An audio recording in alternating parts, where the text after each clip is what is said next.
Hi friends, జొన్న రొట్టె night డిన్నర్కి జొన్న రొట్టె, గోరుచిక్కుడుకాయ కూర, తోటకూర, మామిడికాయ పప్పు. ఇది గోరుచిక్కుడుకాయ కర్రీ, ఇది మామిడికాయ పప్పు, తోటకూర, మామిడికాయ. సూపర్ ఉంటుంది రొట్టెకి.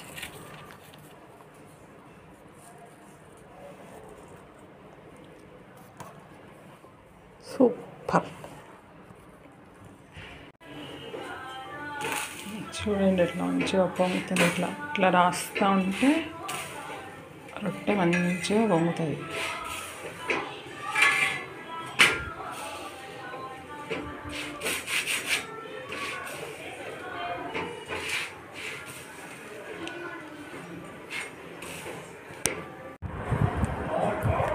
ఫ్రెండ్స్, ఈ వీడియో నచ్చినట్టయితే లైక్ చేయండి, షేర్ చేయండి అండ్ సబ్స్క్రైబ్ చేయండి.